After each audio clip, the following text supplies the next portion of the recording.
మళ్ళీ అన్ననే సీఎంగా తెచ్చుకుందాం. మరింత మంచి అన్నతో చేయించుకుందాం. మనందరి చల్లని దీవెనలతోనే ఇది సాధ్యమవుతుంది అని చెప్పి ప్రతి ఒక్కరికి వెళ్ళి చెప్పండి. మీకోసం నిలబడిన మన అన్న మీద అరడజన్ పార్టీలు బాణాలు ఎక్కుపెట్టాయి.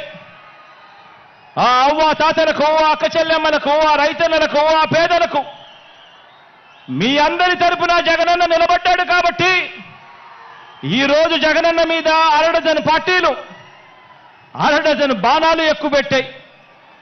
అయినా అన్న పొత్తులను నమ్ముకోలేదు.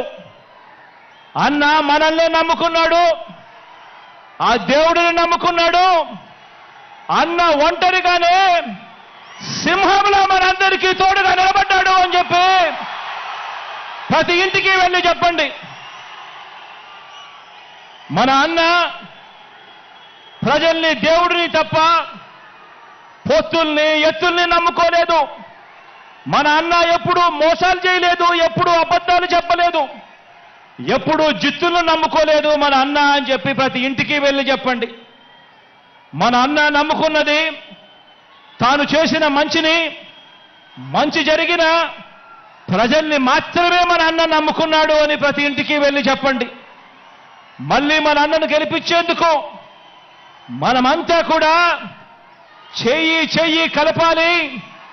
మనమంతా కూడా ఒక్కటి కావాలి. మనమంతా కూడా సిద్ధం అని చెప్పాలి అని చెప్పి ప్రతి ఇంటికి వెళ్ళి చెప్పండి. సీఎంగా అన్న వస్తేనే నెల 1వ తేదీన మళ్ళీ చిక్కటి చిరునవ్వులతో మన ఇంటికే 3,000 రూపాయల పెన్షన్ తీసుకువచ్చి ఇవ్వడం జరుగుతుంది అని చెప్పి ప్రతి ఒక్కరికి కూడా చెప్పండి. సీఎంగా మళ్ళీ అన్న వస్తేనే ఇచ్చిన ప్రతి ఇంటి పట్టాల్లో ఇళ్ల నిర్మాణం పూర్తవుతుంది అని చెప్పి ప్రతి ఇంటికి వెళ్ళి చెప్పండి. సీఎంగా మళ్ళీ అన్న వస్తేనే అమ్మ ఒడి అనే పథకం కొనసాగుతుంది. చిక్కటి చిరునవ్వులతో మళ్ళీ పిల్లలు బడులకు పోగలుగుతారు అని చెప్పండి. మళ్ళీ సీఎంగా అన్న వస్తేనే చేయూత పథకం అందుతుంది అని చెప్పండి.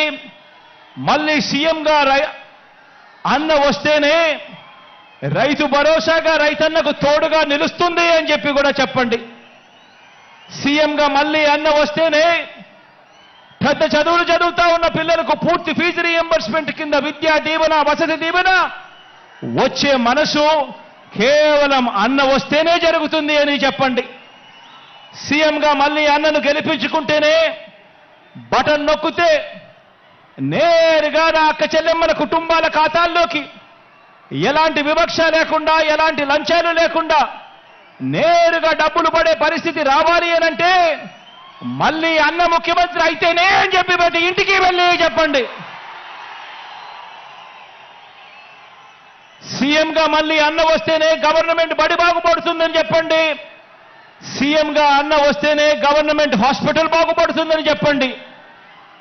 సీఎంగా మళ్ళీ అన్న వస్తేనే నవరత్నాల్లోని అన్ని పథకాలు కూడా కొనసాగుతాయి అని చెప్పి ప్రతి ఇంటికి వెళ్ళి చెప్పండి. ప్రతి గడప వద్దకు వెళ్ళి చెప్పండి.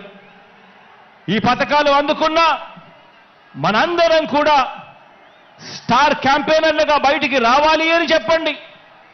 ప్రతి ఒక్కరం కూడా ఫ్యాన్ గుర్తు మీద అసెంబ్లీకి 1 ఓటు, పార్లమెంటు 1 ఓటుకు వేస్తేనే మళ్ళీ అన్న సీఎం అవుతాడు. అన్ని పథకాలు కూడా మన ఇంటికే వస్తాయి అని చెప్పి ప్రతి ఇంటికి వెళ్ళి ప్రతి అక్కకు చెప్పండి, ప్రతి చెల్లమ్మకు చెప్పండి, ప్రతి అవ్వకు చెప్పండి, ప్రతి తాతకు చెప్పండి, ప్రతి రైతన్నకు చెప్పండి.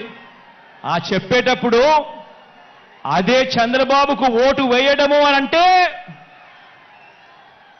మీకందే పథకాలన్నింటినీ కూడా రద్దుకు మీరే ఆమోదం తెలిపినట్టే అవుతుంది. పొరపాటున చంద్రబాబు నాయుడు గారికి ఓటేస్తే అని కూడా చెప్పండి.